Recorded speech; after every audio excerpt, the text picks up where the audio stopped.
Yo, what is up, everyone? Welcome back to another episode of the Renegade Roundtable podcast here. I am Jeffrey Kirby. As you can see, we have back Jarryd, Boss Sanchez. Jarryd, how the hell are you? Doing all right. Happy Thursday. Well, 4th of July weekend coming up. Yeah, you know what's crazy is I keep on forgetting that it's 4th. Like, it doesn't feel like it's 4th of July weekend.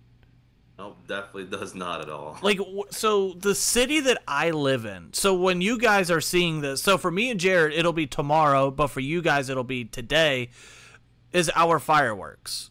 It doesn't, I mean, first and foremost, June 30th, that kind of makes me forget about it a little bit. And I don't know, it's just, I keep on forgetting that it's 4th of July weekend. It just doesn't feel like it. It's a long weekend, too. That's the thing. Well, for you, it might be. For me, it's a normal weekend, sadly. But I do want to say, before we get started, I do want to apologize for not a podcast last week. We ran into, so Caleb was back. We recorded. It was a blast. We recorded for like an hour or something. It was a great time. We talked to a lot of Pirates and all of that. Except for one thing. Unlike the Pirates, although not this series though, because they swept the Padres, so take that L, DJ. Shot to DJ. The file corrupted on that, so when we were trying to edit it out and you try to upload it, it just wasn't working, and that's the part that's so annoying about this whole thing, because like I said, that was supposed to be Caleb's return. We talked more Pirates in that episode than I think we've done all year. And that's so annoying. But I mean, at the end of the day, there was nothing that we could do with that. I mean, it was just the file was corrupt and all that. So, but yeah, and also I do want to make a personal note real quick too. I did also start a personal channel, so I will put a link in the description. Y'all should go and subscribe to that as well. That's going to be a channel. It's good. It's my personal channel. I'm just practically posting whatever the hell I want. I have a Q&A that's going to be going up probably tonight. I've done a quiz video. There will be a lot of sports reactions when we get to like football season. All of the non-Steelers reactions that I do will be on that channel. I'll do a lot of Ohio State for those that are Ohio State fans. I will do a lot of Michigan videos because I know there is a lot of Michigan fans who watched a lot of my Ohio State videos. So yeah, obviously just make sure to go, if y'all can, go subscribe to that Kirby's Corner. Shout out to my man Ty, Cavs guy. He's the one that came up with that name for me, so shout out to you. Y'all should go subscribe to him as well for all the Cavs stuff because he is a beast. He's a stud. All right, let's talk about the Pittsburgh Steelers because there's, like I said, I mean, we're in that dead zone.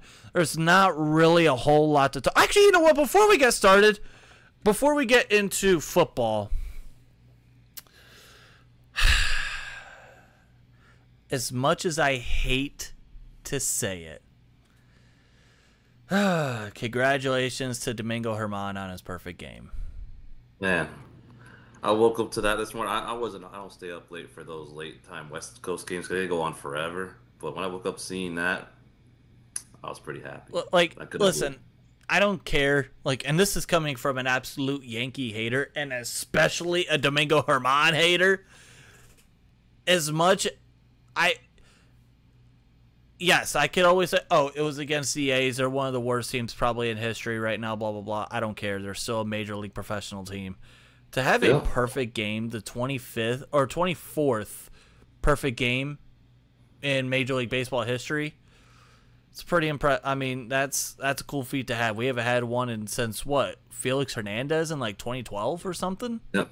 Yep. So, you were correct, sir. 11 years. Yeah, it was crazy. I was shocked. I was like, and we're in a slump too. That's the problem too. That's what I'm worried about. Well, I can only imagine what a New York Yankees slump is. Oh Jesus! Oh, we only hit 3 home runs this game instead of like 6. Oh my God! We only scored 7 runs and not 13. Oh my God! Losing games that we're not supposed to lose to. Oh man! I still can't wait for the Yankees to get bounced in the ALDS.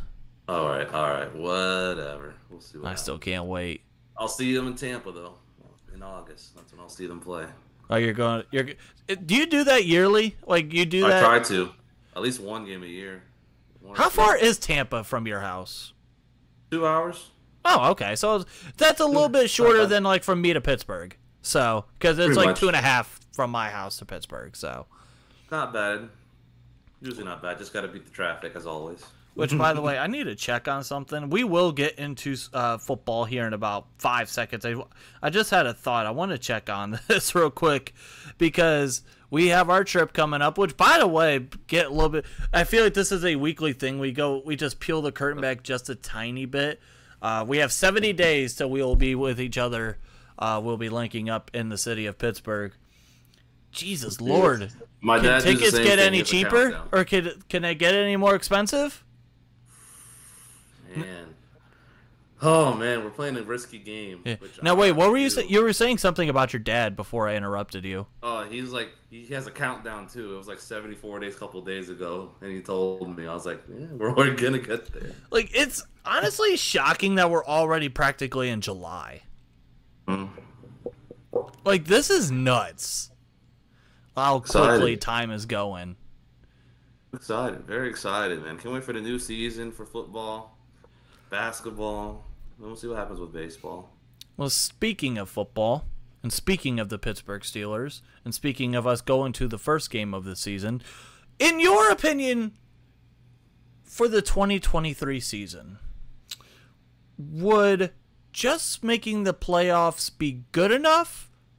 Or, in your case, what would they have to do to have a quote-unquote successful season in 2023?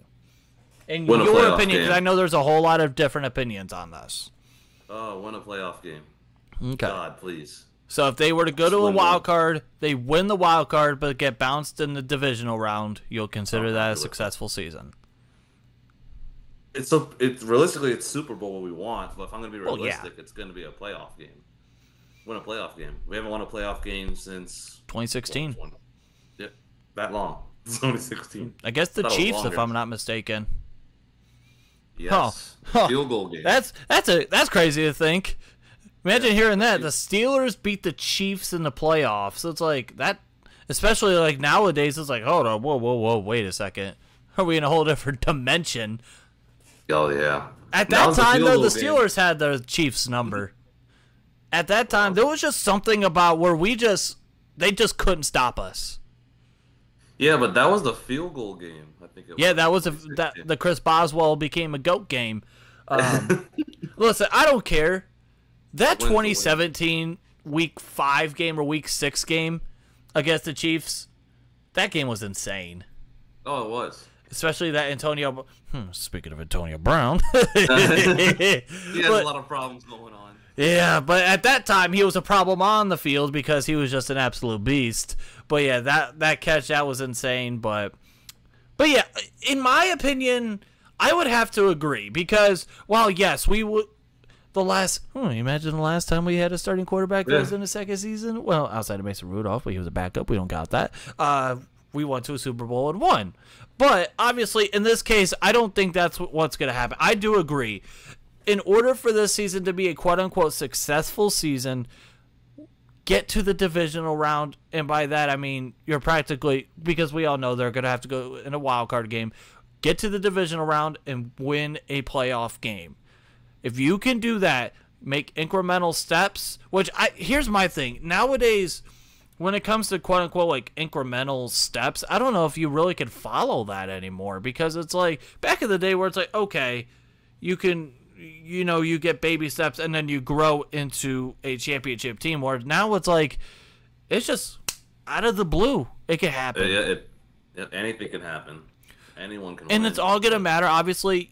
A lot is going to be on Kenny. How is he going to look? What is this off? I mean, we talk about this at nauseum before, but it's honestly what it is. How is Kenny's development going to look like? How much is he is he going to be able to limit the turnovers? Because obviously those at the beginning part of his season last year, that was the issue. Down the stretch, it wasn't. But Will he be able to limit those turnovers? What will his first full offseason as a pro look like? Because last year, I know, and it's always for rookies, that first year is always going to be a little bit wild when it comes to the offseason. How is he handling his first offseason? What will he have the quote-unquote sophomore slump, even though you can't really slump much more than he did at parts of the time last year? What is that going to look like? What is the workload going to be like for him in training camp? How is he, just all these kind of things? Because now, as a second-year player, as a quarterback, how is he going to handle the leadership part of this? Obviously, you still have TJ, even though he's not really like that vocal leader. That's more of Cam, Minka. It's kind of how they want Najee to be, but he's the quarterback. In his second year, he's not a rookie anymore. How is he going to embrace that? There's a whole lot to go in. And then obviously there's the health. Mm-hmm. You can't have TJ Watt getting hurt and missing half the year again because you saw what happened with that. It's play calling, defense. We'll see. It's a new defense. Yeah, how will the new guys? The secondary, of course, but all in all, a lot of us have the focus on the offense. You invested a first-round pick in your left tackle, which, by the way, are you kind of prepared? Like, have you prepared for yourself to think maybe there's a shot that Broderick Jones doesn't start week 1, or are you just kind of like... If they don't start him week 1, that's a problem, I would say. Because, there's one of two things with that. Number one, he's not ready. And you can, if you wanted to tear off with that a little bit, you could say, well, listen, he didn't have a whole lot of experience at left tackle at Georgia, so, there might still be a little bit of learning to do. And plus, or who's to say, like, we don't know. It seems like a lot of people who have been in the know and who have seen what Dan Moore's done. Dan Moore looks like he's really giving a damn this year. And obviously, as you should, you have someone that they drafted in the first round. They traded up for in the first round. We'll see what happens. Yeah, we'll see what happens. We all obviously want to see Broderick Jones start week 1. But again, I will say this again for like the 98th time, and I'll say it for the 99th time.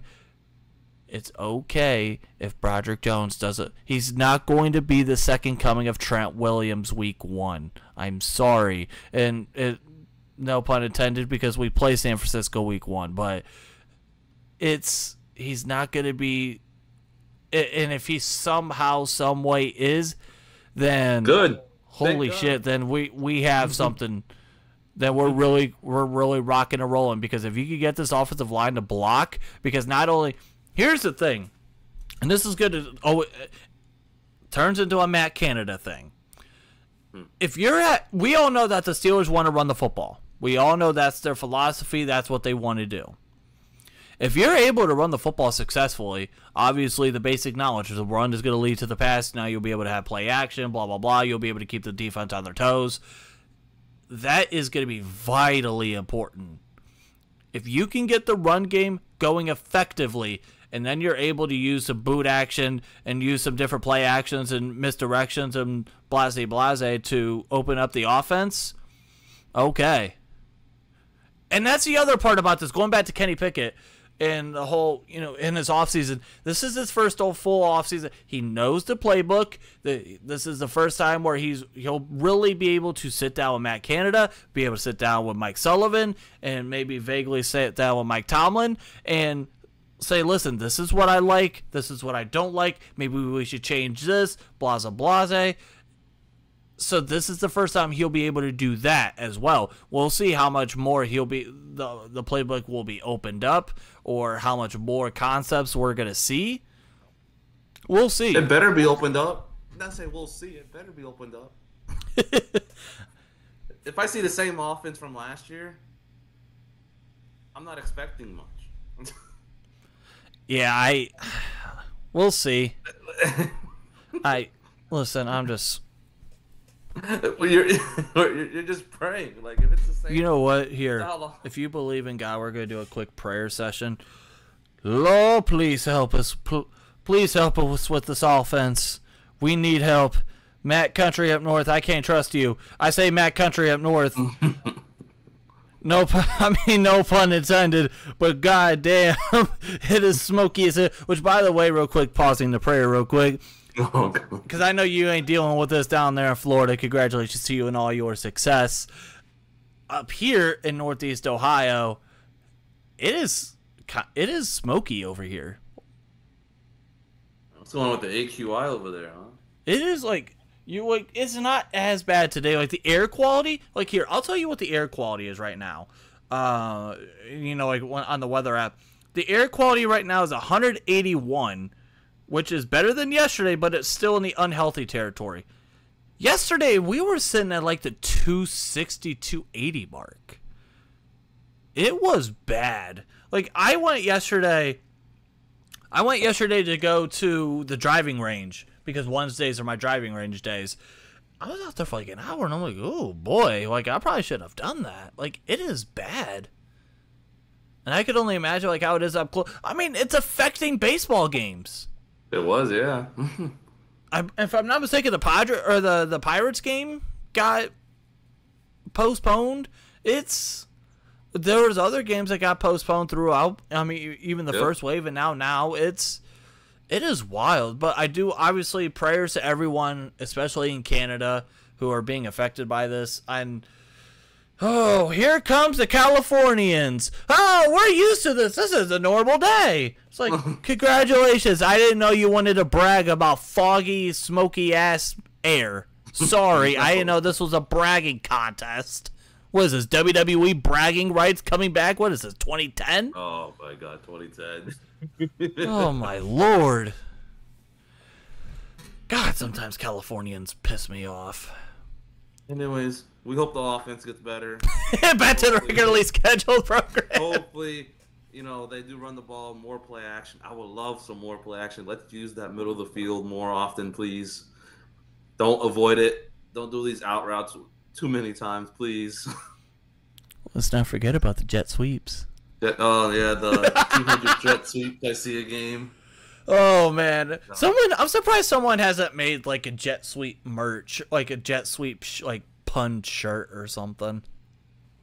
I wonder if somebody counted how many jet sweeps you used during the season. That's what I want to know. Oh, imagine a compilation of every single jet sweep of the 2023 Steelers season. Jesus, please don't. You would hope it'd be like maybe a minute long or something, but in reality, it's like 17 minutes long. It's like you went through a whole quarter of just every single play you just running jet sweep. Oh, goodness gracious. And obviously for everyone who's watching, drop a comment down below. What do you guys consider, what would the Steelers have to do for it to be considered a quote-unquote successful season for you in 2023? And obviously, we know, of course, it's Super Bowl, blah, blah, blah, but we're being realistic here. Realistically. 0-17. No, I'm just kidding. Well, if that's the case, we have issues. We got a different kind of issues that we. All right. You know what? Here's a question for everyone. So the Cleveland Browns, when they went 0-16 in 2017, there was actually a 0-16 parade. Which, by the way, I was there. I don't like if this. I highly doubt we would ever see this Steeler fans actually do that. I think there would be way too much embarrassment. No. There would be a lot more pride in let's not speak that into existence, all right? But I'm just obviously, but I'm just saying it's like I was thinking about that.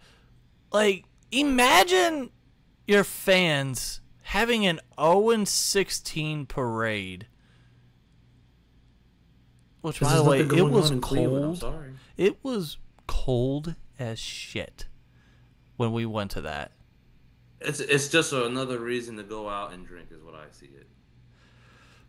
Oh, needless to say, there was a lot of drinking going on. I mean, not for me and my friend, because we were underage at the time, and we were not doing underage drinking. That I could promise. We weren't lying about that. But Yeah, that might have been some of the funniest shit I've ever seen in my life, because that year. So let's see, in the span we went to a Cavs championship parade. That was fun. And then 2017 you go to a 0-16 parade. That's hilarious. And then you could possibly have the Pittsburgh Maulers having a championship. Wow. Congrats. Hey, Pittsburgh winning a championship. I mean, can we, or possibly winning a championship. The Pittsburgh Maulers are in the championship game. Can we get more hyped about it? I haven't watched any single snap of. You know what? So, I was listening to an interview earlier today with Jason Garrett, who obviously is going to be on the call for the USFL Championship. Here's what's nice about those leagues in the way that they're set up. So, obviously, you have the Super Bowl. For us as football fans, we're like, damn, football's over.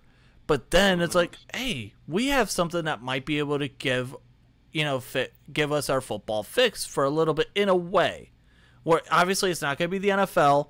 We're not going to spend the whole entire day doing whatever, tailgates and parties, blah, blah, blah, over the XFL. I understand that.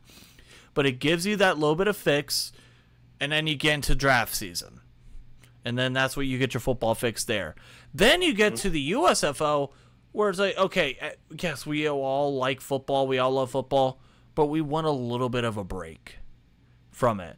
But then it's like it comes at a good time, because it's like right after the Masters, and then you get the USFL. So if you're in a dead zone where it's like, okay, the NBA season's been over for a little bit, if you're not a baseball fan, this is a real dead time for sports. It might be something that would pique your interest a little bit.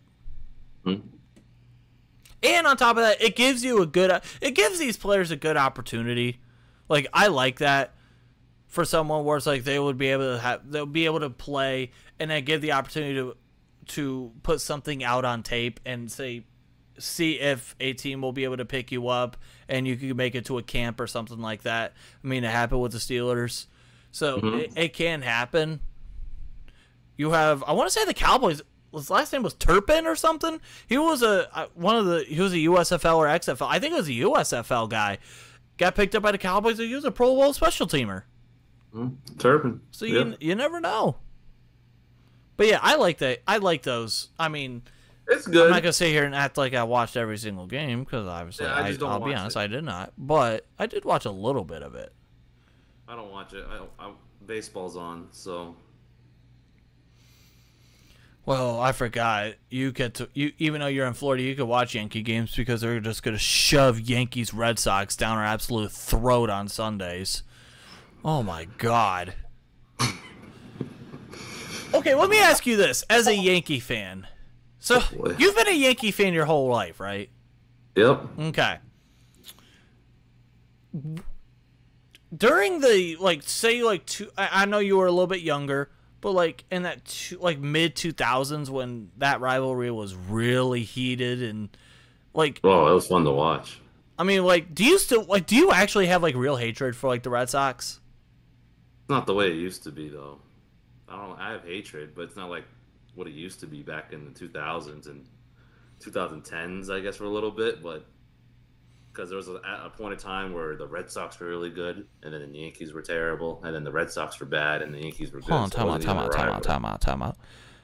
What do you consider terrible as a Yankee fan?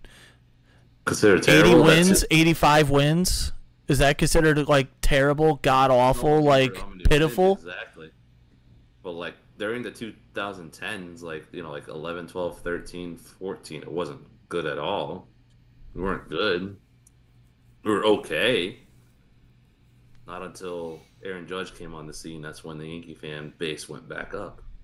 No, I wonder. Oh, Yankees being bandwagon fans, huh? Holy! Well, I went through it. I'm still here. I haven't left. I'm not talking about you, but I'm just saying. Well, the way that you made it sound, it's oh yeah, Yankee fans were down, and then Aaron Judge goes, oh yay, I've been a Yankee fan all my life now. Oh great, this is great. I'm back. It's come on now. I was like, who is this 6'7"? He was I think he's 6'7". He was 250. Oh no, you're the Yankee fan. You tell me. Trying to see, yeah. I'm trying to remember. It was a long time ago, though. It was like 2017. Yeah, it was 2017. First start. Because you know what I remember from that series? Yes, I understand that y'all beat us in 5.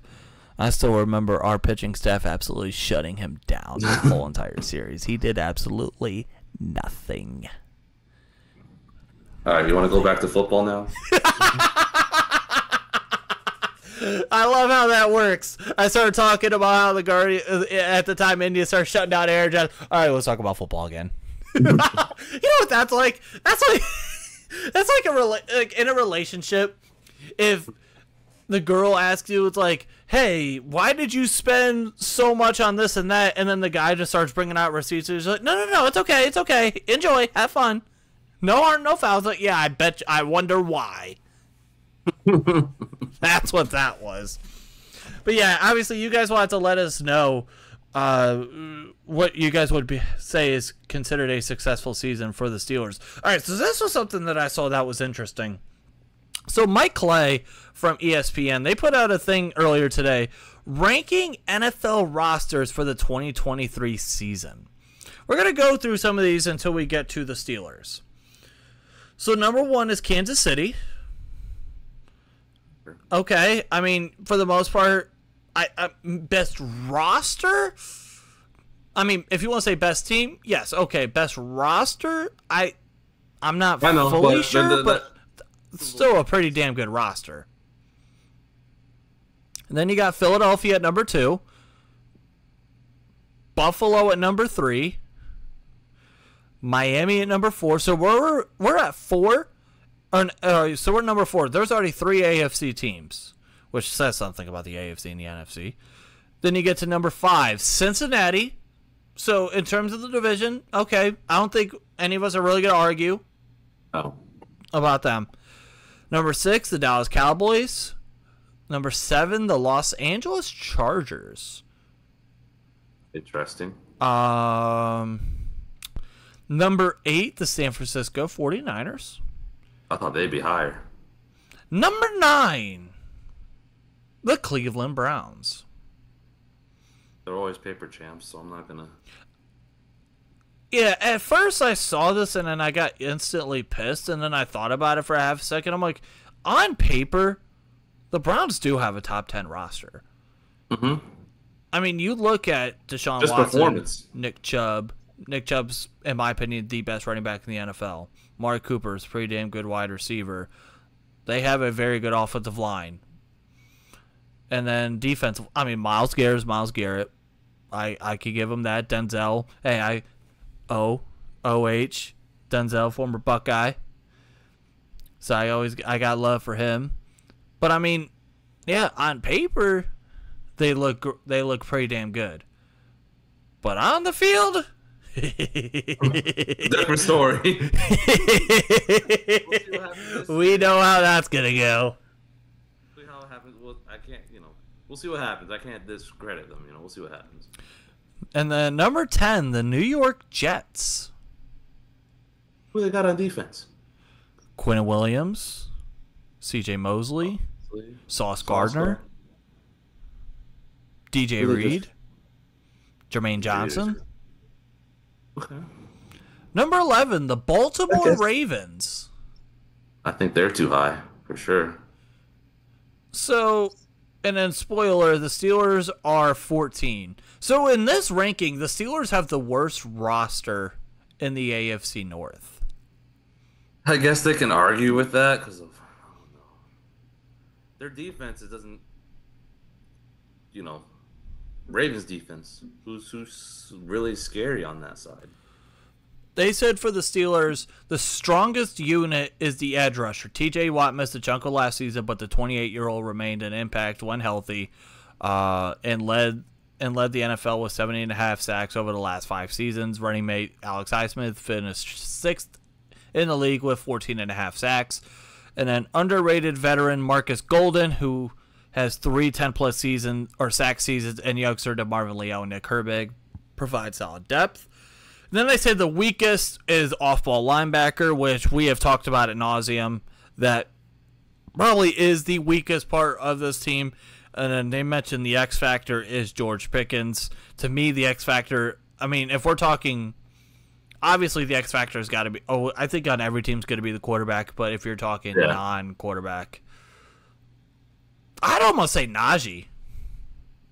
I would have said Najee in this case, because based on the fact that if you're wanting to run the football, if that's what you want to do, you want to run the football, well, clearly you're going to have Najee Harris have a good year. He needs to have his best season, especially for his case where this is becoming a big year. He'll be eligible for a contract extension, which running backs and contract extensions, that don't go well. That's like Coke and Mentos. Doesn't go well. That's like Browns and Super Bowls. That don't work. That don't sound right. That don't go together.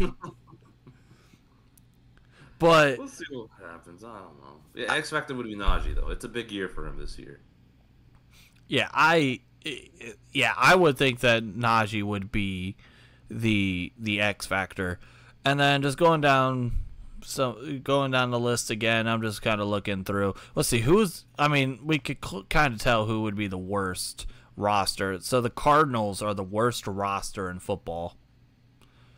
And then 31 is the Rams, 30 is the Colts, 29 is the Texans, 28 is the Titans, 27 is Tampa Bay, and then 26 is Atlanta, 25 is Carolina.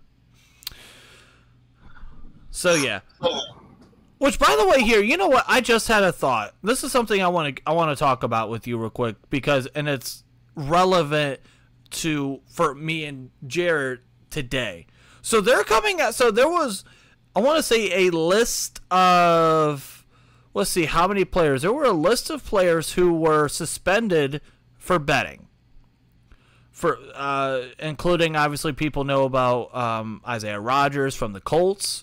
So they said that sources said among Isaiah Rodgers' wages was a $1,000 prop bet on the over-under of rushing yards on a Colts running back.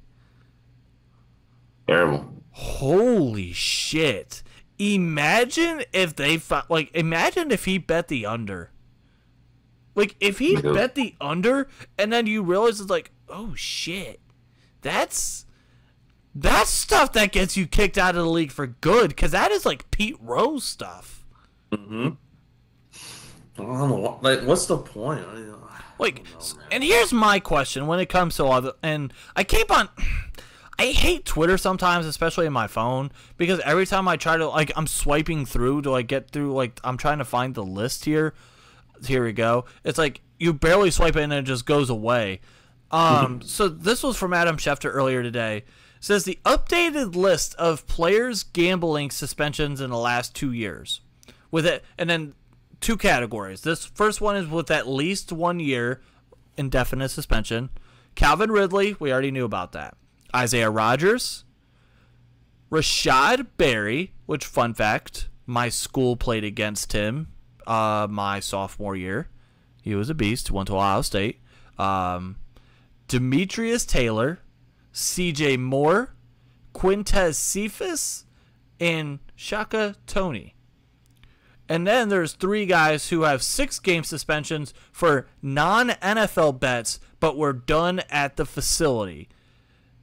Nicholas Petit-Frere, Jameson Williams, and Stanley Berryhill. So here's my question when it comes to this, especially with this whole sports betting thing. I'm wondering, before this latest wave of sports betting, I wonder just how clear teams in the NFL made what the rules were. Like, if they made it very clear or clear enough for the players to know, this is allowed, this is not allowed, blah, blah, blah. Because as much as, I want to give the benefit of the doubt, it's listen, they may have not known, but we also know when you give young people millions of dollars, they can be stupid. We all know that. But that's my wonder. I really wonder how much of, now I would say clearly, obviously, There's, whether it is someone from the team, whether it's a player's agent, whether it's someone making it very clear, like, listen, you can't be doing this. Shouldn't be doing that at all in the first place. Just tired of hearing it. It's like, well, am I surprised they make dumb decisions? Like the ones that actually bet on the facilities, I'm like, how do you not know you can't bet on the facility? You can bet at home. That's a weird thing though, because it's like, so you can bet, like, you can go 100 yards to your left and be completely fine, but 100 yards right is no bueno, suspension and fines, blah blah blah. It's a little weird at why you can't bet in the facility on like, that would be my thing. Oh, it's a risk, I'm guessing, that they could still... What if they tempt someone else from another team in the NFL, Well, I mean, we're not talking... Like, obviously, yes. Bet, like, if you're an NFL player, do not bet on the NFL point blank period. That's that.